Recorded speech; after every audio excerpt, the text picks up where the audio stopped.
favorite milestone ko siguro is when I was discovered. When I was 9 years old, when I competed for the 6th Cebu Pop Music Festival. Kasi doon nag-start po lahat ng aking career.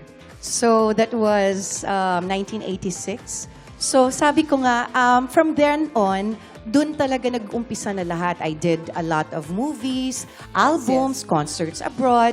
And then, I did theater for a while. So, alam mo yun, yung mga opportunities na ganun, talagang naibigay sa akin. Kaya I am very grateful for all the people na naging parte ng buhay ko sa showbiz. Kaya maraming salamat, Miss Vina, kasi grabe ang ibinigay mong inspirasyon sa aming lahat through your music. Thank you. Thank you. Yes. Actually, ang dami talagang milestone. Like sa theater naman, I did Broadway sa New York. That's one of the milestone na hindi ko rin makakalimutan. And other one is when I competed for our country, yung ASEAN Icon. Kasi syempre iba pa rin yung nagdadala ka ng, alam mo yun, karangalan sa ating bansa, sa Pilipinas. Kaya for me, isa rin yun sa mga milestone na hindi ko rin makakalimutan. Grabe. I'm such a fan. I am a fan of you. Totoo yun. We are so thankful that you are a part of Born to Shine. Because, you know, I mean, as young Dara, I mean, Julianne is such a good singer, a very good performer, napakaganda, a very good actress. And not only that, she can dance. So saan ka pa, di ba? Young Kasi Dara talaga. Idol ko kasi si Miss Vina.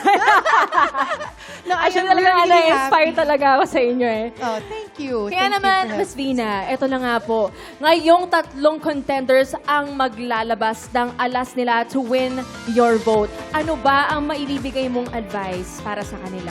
Nako, ano bang well, Direk, eto na nga ba, Perry? Sabi ko na eh. Ito kasi yung contest, no? But I'm sure everyone will give them their best. And just, you know, just enjoy it. Enjoy the music. And just give your best. Yun sigurong ma-advise ko. Alright. For sure. Thank you, Yun Miss naman. Vina. For everyone. O, tignan nga natin kung ma-achieve yan ng una nating contender. Sa first impression, parang si Rufa May. Pame.